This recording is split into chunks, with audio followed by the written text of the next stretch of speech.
오늘은 추수감사 주일입니다. 추수감사 주일은 1년 동안의 추수가 아니라 감사 생활을 결산하고 또 앞으로 내가 어떻게 감사의 삶을 살 것인가를 계획하는 그러한 주일입니다. 제가 지난 주간에 지방에 있는 기도원을 다녀왔습니다. 우리 찬송 부른 것처럼 온통 황금 물결이에요. 저만 보기 아까워가지고 찍어왔어요. 얼마나 사방이 다 이렇게 황금 벌판이에요. 추수를 기다리는 그런 모습을 보았고, 또 차를 타고 가는데 길가 좌우에 이 고구마를 파는 사람들이 엄청 많아요. 막 줄줄이 있어요. 그래서 너무 풍요로운 것을 느꼈고, 또 기도원에서 새벽 기도를 마치고 산책을 할 겸 이렇게 나왔는데 주위가 그냥 밤나무 산이에요. 밤나무 산. 그냥 뭐 가서 이렇게 있어도 떨어진 밤을 이렇게 주울 정도로 이렇게 많이 밤들이 열려 있었어요. 여러분 밤송이 보시면 이렇게 예리한 가시로 둘러싸여 있잖아요. 저거 왜 그럴 것 같아요? 우리 같으면 아니 좀 맨질맨질한 거 있으면 딱 까기도 편하고 얼마나 좋을까 그런 생각을 하는데, 하나님이 원래 밤을 만드실 때부터 자기 보호 본능을 주셨어요. 그래서 밤이 우리 인간들에게 가까이 오지 마세요, 나를 만지지 마세요, 이런 의미로 저렇게 돼 있다는 거예요. 그리고 때가 딱 되잖아요. 그럼 스스로가 문을 활짝 열어가지고, 이거 왜 지나갔네, 스스로가 문을 열어서 우리들에게 이렇게 알밤을 주잖아요. 그래서 일용할 양식이 되게 하기도 하고 또 영양소를 우리에게 제공하기도 하고 그래요. 제가 그걸 보면서 하나님의 섭리, 창조의 섭리를 다시 한번 이렇게 발견을 하고 감사했습니다. 한 가지 이렇게 물어볼 텐데, 정말 솔직하게 말하면 우리의 삶 속에서 내가 감사 생활을 잘한다 그렇습니까? 감사 생활을 잘한다, 아니면 감사 생활이 좀 부족하다, 어느 편이에요? 부족하죠. 우리들만 그런 게 아니라 어떤 유명한 학자가 말했는데 우리 민족 전체가 감사 생활이 부족하다는 거예요. 야, 그럼 이거 야단이잖아요. 이 물건을 살 때, 제가 며칠 전에도 제가 그걸 경험했는데, 뭘 사기 위해서 가게를 갔어요. 가서 이런 물건이 어디 있어요? 그렇게 물어보니까요, 주인이 얼마나 불친절한지, 아니 거기 있잖아요, 이렇게 말하는 거예요. 자기는 맨날 보니까 거기 있는 줄 알지만 난 처음 그 집에 갔는데 어떻게 금방 찾아요? 아니 거기 있는데 눈이 없어요, 이런 식으로 내가 들렸어. 그래서 굉장히 기분이 안 좋다. 과연 이 집이 장사가 될까? 쓸데없는 걱정을 제가 했어요. 근데 순간 돌아서면서 이 감사 설교를 하라고 하나님이 그렇게 깨닫게 해주신 것 같아요. 감사해야 된다는 거예요. 여러분, 물건 사는 사람이 감사해야 돼요, 파는 사람이 감사해야 돼요? 예? 그렇지. 두 사람 다 감사해야 돼요.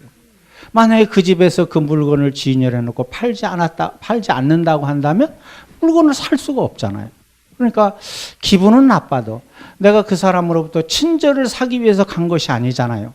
기분 좋은 것을 사기 위해서 간 것이 아니에요. 내가 필요한 물건을 사기 위해서 갔으니까 그분이 물건을 진열했고 파는 것이 감사한 거예요.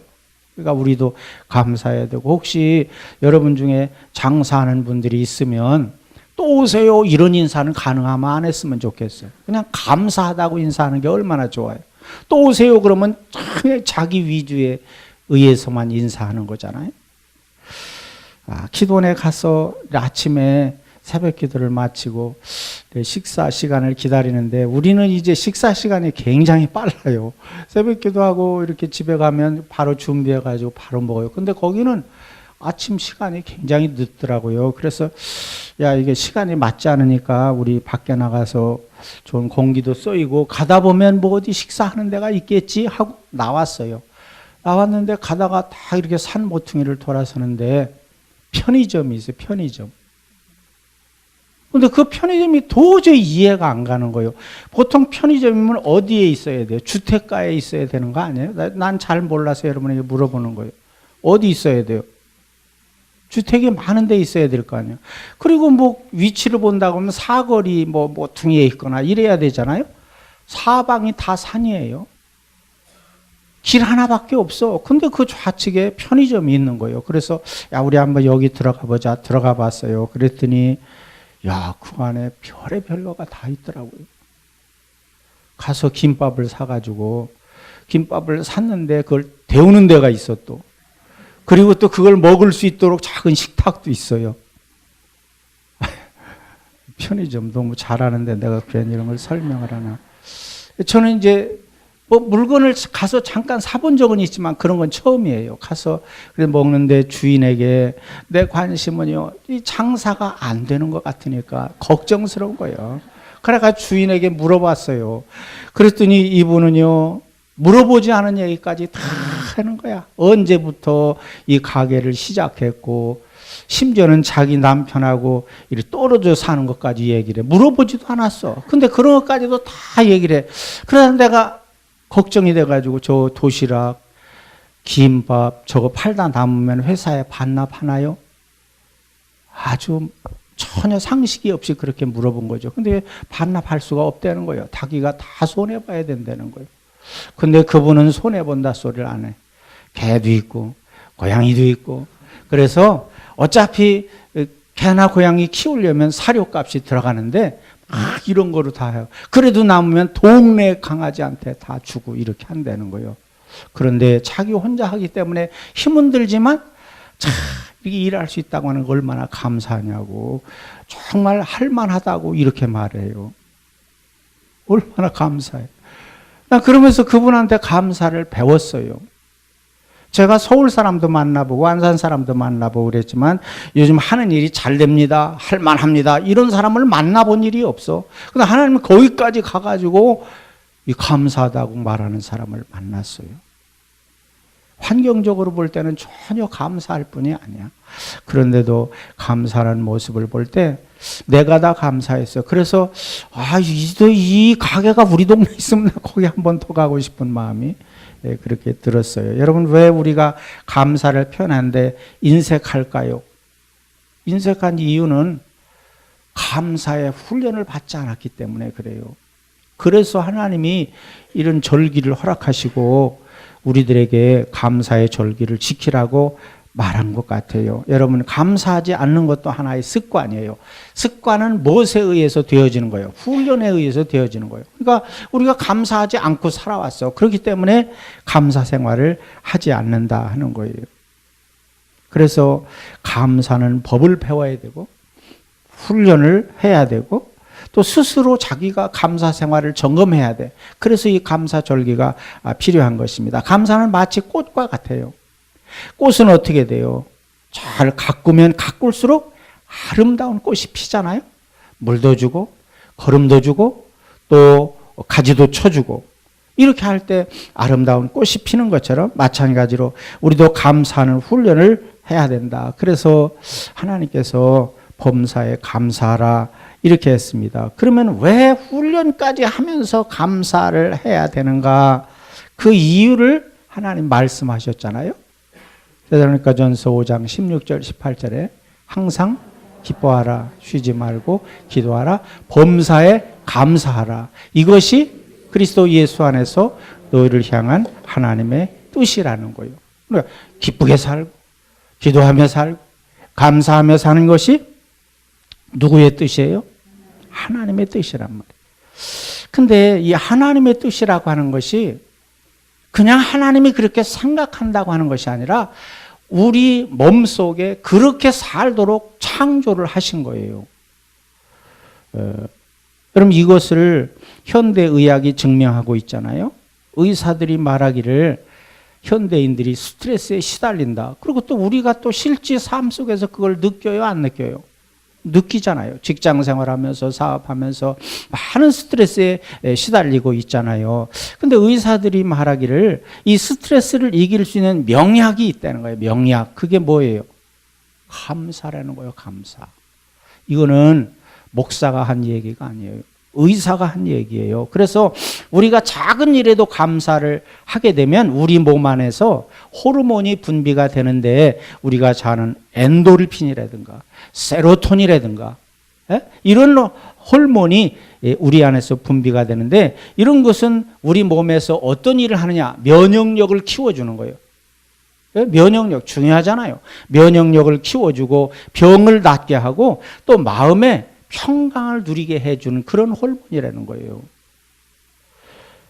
그러니까 하나님이 범사에 감사하며 살라고 하신 그 이유를 의학적으로 증명을 해낸 거예요. 의사들이. 그러니까 우리가 어떻게 살아야 돼? 평상시에 작은 일에도 감사하며 살게 되면 건강하게도 살 수 있고 행복을 누리며 살 수가 있다 하는 것입니다. 믿습니까? 디모데후서 3장 1절에 보면 너는 이것을 알라. 말세에 고통하는 때가 이르러 사람들이 자기를 사랑하며 돈을 사랑하며 자랑하며 교만하며 비방하며 부모를 거역하며 감사하지 아니하며 그랬어요. 자, 여기서 한번 보세요. 너는 이것을 알라. 이렇게 말씀한 것은 현대를 사는 우리들에게 반드시 알아야 될 일이다. 그리고 분별해야 될 일이라고 하는 거예요. 말세에 고통하는 때가 이른다. 지금 우리가 살고 있는 이 시대에서 일어나고 있는 일들이 그대로 이루어지고 있잖아요. 돈을 사랑하고 감사하지 않는 것도 그 중에 하나라고 하는 거예요. 마지막 때를 향해 갈수록 사람들의 마음이 더욱 강팍해져서 감사를 하지 않게 될 것이라 그렇게 말씀하고, 그러니까 감사가 없는 삶은 말세의 징조 중에 하나라고 하는 거예요. 야, 그러니까 얼마나 무서워요. 그대로 되어가고 있잖아요. 그러니까 이런 때일수록 교회가 그런 세상을 따라갈 것이 아니라 우리는 감사하는 운동을 펼쳐야 된다. 그래서 우리가 나가서 감사하는 삶을 보여주는 그런 삶을 살아야 될 줄로 믿습니다. 여러분, 우리가 한번 감사를 생각해 보면 내가 감사를 한다 그러면 내가 어때요? 내 마음이 어때요? 감사하면 내 마음이 어때요? 훈훈하잖아요. 기분이 좋잖아요. 또 내가 누구와 함께 있을 때 감사의 인사를 하고 감사해 보세요. 그러면 상대방이 어때요? 막 원망하고 불평할 때가 좋아요? 감사할 때가 좋아요? 감사할 때가 좋잖아요. 그러니까 나도 좋고 감사하면 또 옆에 있는 사람도 좋아. 그러면 내가 그렇게 살면 그런 내가 들어가는 집, 우리 집은 어때요? 우리 집도 훈훈한 집이 되어진다. 그런 사람들이 여기 모여 있잖아요. 그러면 이 교회는 어떻게 돼요? 교회도 훈훈한 교회가 되어진다고 하는 거예요. 그뿐만이 아니라 그런 여러분들이 직장에 가고 사업장에 가서 감사의 삶을 살아간다고 한다면 우리 사회 전체가 살맛 나는 사회가 되어질 줄로 믿습니다. 지금 우리 사회가 어때요? 상당히 어둠에 쌓여 있는 것 같아요. 그렇잖아요? 원망하고 불평하고 살기는 훨씬 살기 좋아졌는데 사람들이 감사는 없어요. 자, 그렇다면 우리는 어떻게 해야 되느냐? 우리 교회가 나서야 된다. 우리 믿는 성도들이 나서야 될 줄로 믿습니다. 그렇게 되기 위해서는 우리가 먼저 어떤 삶을 살아야 돼요? 감사의 삶을 살아야 된다는 거예요. 그래서 오늘은 하박국 선지자를 통해서 감사를 훈련하는 시간이 되었으면 합니다. 하박국 선지자는 하나님이 환상을 보여주셨는데 좋은 환상을 보여주신 것이 아니라 앞으로 있을 무서운 심판에 대한 환상을 보여주셨어요. 그런데 그때 하박국 선지자는 두려움에 떨었어요. 그러나 곧바로 믿음을 회복해서 확신을 가지고, 그러니까 그 심판을 보여주실 때는 환경을 봤어. 그러나 금방 믿음을 회복해서 환경을 주관하시는 하나님을 바라봤어. 그랬더니 그 마음속에 기쁨이 넘치고 확신을 갖게 되었다 하는 거예요. 그래서 오늘 읽은 17절 말씀에 보면 비록 무화과 나무가 무성하지 못하며 포도나무에 열매가 없으며 감람나무에 소출이 없으며 밭에 먹을 것이 없으며 우리의 양이 없으며 외양간에 소가 없을지라도 나는 여호와로 말미암아 즐거워하며 나의 구원의 하나님으로 말미암아 기뻐하리로다 그랬어요. 자, 그러니까 하박국 선지자의 기쁨의 노래는 절망 중에서 부르는 이런 기쁨의 노래라고 하는 거예요. 자, 그럼 어떻게 하박국 선지자가 이런 기쁨의 노래를 부를 수가 있었을까? 그렇잖아요. 마치 우리가 우리 환경이 이렇게 두려움이 있고 불평, 불만이 넘치는 세상 중에서 정말 우리 그리스도인들이 어떻게 하면 하박국 선지자처럼 기뻐하며 감사하며 살 수가 있을까? 그 첫째는 하나님의 음성을 들었기 때문이다 하는 거예요. 16절에 보면 내가 들었으므로 또 그 목소리로 이렇게 나오잖아요. 그리고 18절에 나는 여호와로 말미암아 즐거워하며 나의 구원의 하나님으로 말미암아 기뻐하리로다 그랬어요. 자, 그러니까 하박국 선지자의 기쁨의 근원, 감사의 근원은 어디에서 오는 거예요? 하나님과 함께 있음으로 오는 것이에요. 여러분, 자녀들은 환경이 어때도 엄마 아빠하고만 있으면 끝이잖아요. 그죠? 뭐 그 자녀들이 쌀독에 쌀이 떨어진 거 관심이 없어요. 알지도 못하고. 그렇지만 부모와 함께 있으면 힘이 나는 거예요. 마찬가지야. 하박국 선지자도 그와 같다. 그러니까 사람이 환경 안에 있으면 환경만 보게 되면 감사가 나올 수가 없어요. 우리 사회가 정치적으로, 경제적으로, 사회적으로 얼마나 힘들고 어려워요. 그러니까 환경만 바라보면 우리는 원망하며 불평할 수밖에 없어. 그러나 환경의 주인이신 하나님을 바라볼 때 나쁜 것은 좋게 해주시고 어려운 것은 또 하나님이 해결해서 복된 길로 인도해 주시고 그런 하나님을 바라볼 때 우리는 기뻐할 수가 있다는 거예요. 믿습니까? 그러니까 성도는 이런 사람이 돼야 된다. 성도는 환경의 온도를 따라 움직이는 온도계가 아니라 환경의 온도를 조절하는 온도 조절기가 돼야 된다. 여러분 집에 가면 온도 조절기 있지요? 없어요? 하여튼 이름이 뭐 온도 조절기는 아니라고 할지라도 뭐 있잖아요. 보일러 뭐 이렇게 좀 더울 때는 약하게 틀고 추울 때는 세게 틀고 뭐 이런 거 있잖아요. 그러니까 우리는 환경에 따라 움직이는 사람들이 아니에요. 환경을 지배하고 다스리는 사람들이라고 하는 거예요. 왜 그래요? 하나님께서 여러분을 그렇게 만드셨기 때문에 그렇다 하는 것이에요. 그래서 우리는 온도계 인생을 살지 아니하고 온도를 조절하는 인생을 살아야 될 줄로 믿습니다.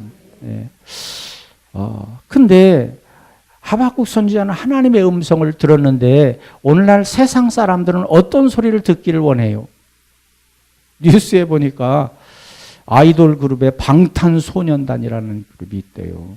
이름이 무시무시하잖아요. 방탄소년단. 왜 그렇게 지었을까? 이렇게 물어보니까 10대, 20대들을 막 기성세대의 편견으로부터 자기들이 보호하겠다. 이래가지고 이름을 방탄이라고 지었대. 그런데 이 아이돌 그룹이요, 세계를 막 흔들고 있잖아요. 얼마 전에 미국의 심장부인 뉴욕에서 공연을 했는데 4만 명이 모인 데서 공연을 했는데 그런 공연은 세계 인류 가수만 서는 공연이래요. 우리나라 가수로는 최초고 세계 최고의 가수들만 서는 공연이래. 그런데요, 4만 장의 표가 1시간도 안 돼서 매진됐어요. 그리고 거기에 입장하기 위해서 수많은 사람들이요, 그 공연장 밖에서 며칠 동안 텐트를 치고요, 잠을 자고 그렇게 기다렸다는 거예요. 현지 신문이 그들의 공연을 보도하기를 이들이 지른 함성 소리가 땅을 흔들 정도였다 그렇게 말했어요. 그리고 뉴욕시에서는 이들이 해산할 때 편의를 돕기 위해서 지하철을 추가로 배정했다는 거예요. 어느 나라 가수가? 우리나라 가수가. 야, 이게 문제가 아니에요. 여기서 끝난 게 아니고 이들이요, 유럽을 순회하면서 그런 공연을 한다는 거예요. 유엔에 가서 막 연설도 했잖아요. 근데 현대인들은 왜 이런 소리에 뿅 갔는가? 왜 수많은 사람들이 이런 소리에 귀를 기울이고 이런 소리에 정말 빠져들고 있잖아요. 뭐 때문에 그런가? 또 세상은 어떤 소리를 듣기 원해요? 강남의 저 재개발 지역의 아파트가요, 15평짜리가 제가 그 전에 한번 얘기했는데 기억납니까? 얼마 간다 그랬어요? 잘 기억 안 나죠? 그때 내가 얘기하기를 15억 간다, 15평짜리가. 근데요, 20억이 돼버려요, 20억이. 엊그제 들은 이야기요. 거기서 실제 주인이 나한테 한 이야기예요. 20억 간대, 20억. 여러분 보고 지금 15평짜리 가서 사세요 그러면 선뜻 나서는 분이 있을까요? 예? 그러니까 안산 사는 사람들은 더 대단한 사람들이지. 서울 사는 사람은 특별실에서 그런가? 어떻게 해서 15평짜리가 20억이 됩니까? 근데 사람들은 그런 소리를 듣기를 원하잖아요. 부동산이 올라가는 소리를 듣기를 원하잖아요. 여러분, 그러나 이런 소리는 다 어떤 소리예요? 그냥 지나가는 소리예요. 잠깐 기쁨을 주었다가 없어지는 그런 소리일 뿐이에요. 우리는 어떤 소리에 귀를 기울여야 되는가? 지난 9월 28일에 인도네시아에서 강진이 발생했잖아요. 그래서 그냥 자고 나면 사망자의 숫자가 늘어나. 그 숫자가 2,000명을 넘고 있는데 요즘에는 어떻게 되는지 모르겠어요. 2,000명을 넘었다 그래요. 자, 그런데 바틱 항공사 소속의 여러분도 아마 인터넷에서 보신 분이 계실 거예요. 마펠라라고 하는 그 조종사 기장이 기독교인이에요. 그런데 이분이 그날도 비행을 하기 위해서 집을 나서는데 여느 날과 다른 마음이 들어요. 괜히 불안한 마음이 드는 거예요. 그래서 이상하다 그렇게 생각을 하고 그는 이 불안한 마음을 물리치기 위해서 찬송을 불렀어요. 근데 기장에 그 기장이 있고 이제 부기장이 있잖아요. 둘이 이렇게 타는데 이 기장은 기독교인이고 부기장은 이슬람교인이요. 뭐 인도네시아는 이슬람 교인이 뭐 85% 이상 거의 90%가 되니까 거기서 기독교인이 있다고 하는 것만 해도 참으로 귀한 일이에요. 근데 이 기장이 그날따라 찬송 소리를 크게 부르니까 이 이슬람 교도인 부기장이 이렇게 비웃는 소리로 조롱하는 소리로 기장님 CD 하나 내시지요 이렇게 얘기했다. 그렇게 하고 출발을 했어요. 찬송을 부르며 출발을 했는데 그 공항에 내릴 때쯤 되었는데 성령께서 음성을 들려주셨는데 빨리 이 공항을 떠나라 이런 음성을 들려주신 거예요. 그래가지고 이 기장은 그 음성을 외면하지 아니하고 마음에 두고 모든 승무원들에게 비상대기를 시켰어요. 그리고 이제 최종 3분 일찍 그 공항을 떠났다는 거예요. 떠나는데 그게 그냥 떠나는 게 아니잖아요. 관제탑의 허가를 받아서 떠나야 되는 거니까. 그러니 계속 관제탑에 연락을 해가지고 겨우 승인을 받아가지고 3분 일찍 출발하는데 이 조종사가 이륙 허가를 받고 나서 바로 항공기가 낼 수 있는 최대 속력을 다 해가지고 비행을 했답니다. 그런데 비행기에 대해서 저는 잘 모르는데 부기장이라고 하는 사람이 있잖아요. 기장이 혼자 다 하는 게 아니래요. 기장이 이제 기장의 할 일을 하고 부기장이 이렇게 올라가는 거 뭐라 이륙이라 그러나? 이륙은 부기장이 하는 거래요. 근데 그날따라 부기장한테 맡기지 않고 기장이 자기가 혼자 다 이렇게 해가지고 갔대요. 그럼 비행법에 위반된대요. 그럼에도 불구하고 그렇게 했어요. 3분 뒤에 그 공항의 활주로가 마치 종이를 구겨 놓은 것처럼 지진에 의해서 종이를 구겨 놓은 것처럼. 그럼 이 기장은 3분 일찍 출발하면서 뭐 때문에 그런지를 몰라. 그냥 그 음성만 듣고 자기는 순종했을 뿐이에요. 그랬을 때 그 비행기 안에 탄 140명의 생명을 구출할 수가 있었다 하는 거예요. 그러면서 그 기장은 이런 은혜스러운 말로 간증을 마무리했어요. 우리 모두 따라서 한번 해보세요. 우리 모두 항상 성령 충만하여 성령에 민감하여 살지 않으면 안 되는 마지막 시대임을 더욱 깨닫는다 그랬어요. 야, 그 이슬람의 횡포 속에 사는 그 국민 중에 이런 기독교인이 있다고는 얼마나 자랑스러워요. 하나님께서 그를 그루터기로 삼아 인도네시아를 변화시켜 주실 줄로 믿습니다. 여러분 성령의 음성 지금 우리들에게도 다 그 음성이 들리는 거예요. 어떤 분은요 그렇게 말해요. 하나님이 어떻게 이렇게 잔인하신가?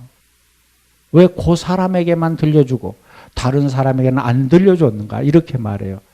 그래요? 다 들려줬지. 안 들으니까 문제지. 오늘 우리들도 마찬가지요. 하나님 말씀하시는데 들은 사람은 은혜 받는 거고 들은 사람은 수지 맞는 거예요. 그러나 듣지 못하면 아무리 하나님의 말씀이라고 할지라도 역사를 일으킬 수가 없다고 하는 거예요. 이 하박국 선지자는 심판의 무서운 그런 환경 속에서도 하나님의 음성에 귀를 기울였다고 하는 거예요. 여러분 하나님의 음성을 들을 수 있다고 하는 것이 얼마나 감사합니까? 방탄소년단의 소리를 듣지 못하고 부동산 가격이 올라가는 소리를 듣지 못한다고 할지라도 하나님의 음성을 들을 수 있다. 자, 하나님의 음성은 어떻게 들려요? 오늘도 성경 말씀을 통해서 또 찬송을 통해서 기도를 통해서 때로는 여러분의 환경을 통해서 하나님이 말씀하셔요. 그때 여러분 말씀을 듣고 깨닫는 여러분이 되시기를 바랍니다. 하나님의 말씀은 생명을 살리는 말씀이에요. 하나님의 말씀은 인생에게 바른 길을 안내해 주는 말씀이에요. 참된 기쁨과 감사와 행복을 주는 말씀이에요. 항상 이 말씀을 사모하고 들을 수 있다고 하는 것에 감사하고 말씀에 귀를 기울이며 살아가는 여러분들이 되시기를 바랍니다.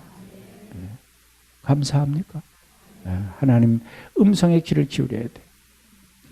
자, 그리고 두 번째 하박국 선지자는 구원의 확신 때문이었다 하는 거예요. 18절 말씀에 나의 구원의 하나님으로 말미암아 기뻐하리로다 그랬어요. 여러분 구원 받으셨습니까? 네. 이 구원 우리가 예수 그리스도 안에서 구원 받았다고 하는 것은 이럴 수도 있고 저럴 수도 있는 것이 아니에요. 그러니까 여러분이 중요한 것은 환경이 막 어렵고 힘들고 고통스럽다. 물질의 문제로 또 건강의 문제로 또 자녀들의 문제로 힘들고 어려운 일이 있다. 그렇다고 할지라도 우리가 받은 이 구원은 절대 흔들림이 없는 거예요.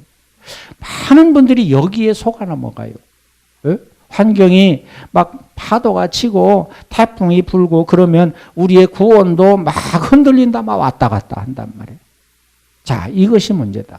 그러니까 아무리 어렵고 고통스러운 환경이 온다고 할지라도 구원은 절대로 불변하다. 구원은 절대로 빼앗길 수 없는 확실한 것이라고 하는 거예요. 그러니까 이 확신을 붙잡고 있을 때 여러분 세상을 다스릴 수 있는 사람이 되는 거예요. 믿습니까? 흔들림이 없어야 된다. 구원의 확신을 가진 성도는 막 시련이 오고 고난이 온다고 할지라도 구원의 확신만 가지고 있으면 그것이 시련과 고난이 오히려 어떻게 돼? 우리의 믿음을 성장시키고 우리의 삶을 더 풍요롭게 만들어주는 하나의 도구가 되어진다고 하는 거예요.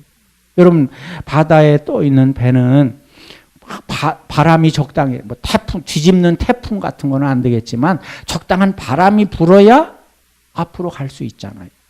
우리도 마찬가지예요. 우리도 왜 예수 믿는데 왜 내가 신앙생활을 잘하는데 이런 어려움이 옵니까?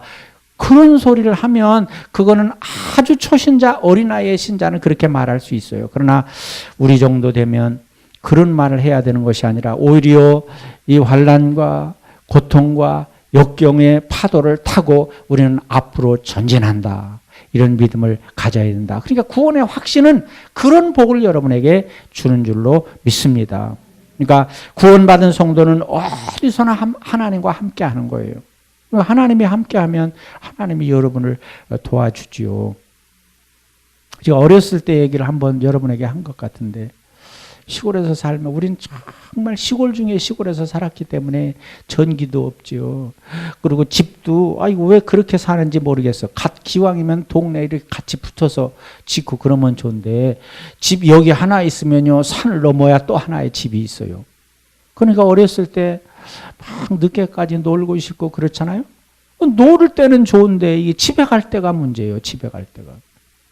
산을 넘어야 되는데 그 산 중앙에는 꼭 뭐가 있냐면 묘지가 있어요. 묘지. 야, 근데 지금 생각하면 참 어리석은 것인데 어렸을 때는요. 그렇게 무서웠는지 몰라요. 그러니까 머리를 써가지고 어떻게 하냐. 산 쪽으로는 가급적이면 안 가고 이제 밭이 있잖아요. 밭 중간에 밭. 밭 중앙을 딱 택하는 거예요. 중앙. 그래가지고 막 뛰어가는 거예요. 그랬던 기억이 나요. 그런데요, 그렇게 무서운 길이라고 할지라도 어른 손잡고 가면요, 절대 안 무서운 거야. 참 미안하잖아요. 어른 손잡고 가면 무섭지 않아요. 여러분 마찬가지예요. 우리들도 어떤 어려움이 있어도요, 구원의 확신을 가지고 하나님과 함께 동행하는 삶을 살아간다고 한다면 여러분 절대 흔들림이 없어야 돼요. 이 하박국 선지자가 특별한 사람이 아니에요. 우리와 똑같은 성정을 가진 사람이에요. 그런데 이렇게 자신만만하게 신앙을 고백할 수 있었던 것은 하나님과 함께하면서 하나님의 음성을 들었기 때문이다 하는 것이에요. 우리 모두가 바로 그 길을 따라야 될 줄로 믿습니다. 그리고 세 번째는 하나님이 힘을 주시기 때문이다 하는 것이에요. 19절 말씀에 보면 주 여호와는 나의 힘이시라 나의 발을 사슴과 같게 하사 나로 나의 높은 곳으로 다니게 하시리로다. 하나님이 나의 힘이라. 그러니까 하나님은 여러분을 구원받아서 천국 가게만 하는 분이 아니에요. 이 땅에서도 여러분이 승리자로 살고 이 땅에서도 하나님 자녀다운 삶을 살도록 인도하시는 분이 하나님이셔요. 믿습니까? 그러니까 하나님이 늘 힘을 주시는데 지금도 우리와 함께 계시고 직장에 갔을 때도 함께 계시고 사업장에 갔을 때도 함께 계시면서 우리에게 힘을 주시는 분이다 하는 거예요. 그러니까 이것을 알고 우리는 그 하나님이 주시는 힘과 능력과 지혜를 힘입어서 우리가 세상을 살아갈 때 정말 모든 일에 감사하며 살아갈 수가 있다. 필요하면 높은 자리도 주시는 거예요. 높은 곳으로 다니게 하신다 하는 것은 정말 우리가 복음을 전하기 위해서 정말 하나님의 영광을 위해서 필요할 때는 하나님이 권세도 주시고 높은 자리로 인도하신다 하는 거예요. 그래서 이사야 선지자는 이렇게 고백했습니다. 여호와를 앙망하는 자는 새 힘을 얻으리니 독수리가 날개치며 올라감 같을 것이요 다른 박질하여도 곤비하지 아니하겠고 걸어가도 피곤하지 아니하리로다 그랬어요. 그 하나님의 약속을 믿고 나가면 어떤 상황에서도 승리하게 하신다. 그러니까 원망과 불평이 가득한 세상에서 감사와 기쁨이 충만한 삶을 살도록 하나님이 여러분과 나에게 약속해 주신 줄로 믿습니다. 이 백그라운드가 있는데 무엇 때문에 우리가 기가 죽어요? 무엇 때문에 불평하고 원망해요? 불평하고 원망해 보세요. 벌써 그 결과가 어떻게 나타나요? 우리 몸에서 나타나잖아요. 몸에서. 우리 절대로 하나님이 우리를 그렇게 살도록 만든 것이 아니에요. 기쁘게 살고 감사하며 살고 그렇게 살도록 만드셨기 때문에 그러면 그럴수록 건강하고 행복하게 살아갈 수가 있다 하는 것이에요. 자, 결론을 말씀드립니다. 감사를 절기로 끝나면 아무 소용이 없어요. 절기는 감사를 돌아보고 결산하는 날이에요. 그리고 앞으로 내가 어떤 감사의 삶을 살 것인가를 계획하는 그런 날이에요. 여러분 지금 어떤 소리를 들으며 살고 있어요? 여러분 무엇을 바라보며 살고 있어요? 여러분 무엇을 목표로 살고 있어요? 하박국 선지자처럼 환경을 보지 않고 하나님을 바라보면서 감사하며 살아가는 여러분들이 다 되시기를 바랍니다. 힘들고 어려운 세상에서 감사를 찾으며 고통스러운 환경에서 감사를 회복하며 정말 힘있게 당차게 능력 있게 살아가는 여러분들이 다 되시기를 축원합니다.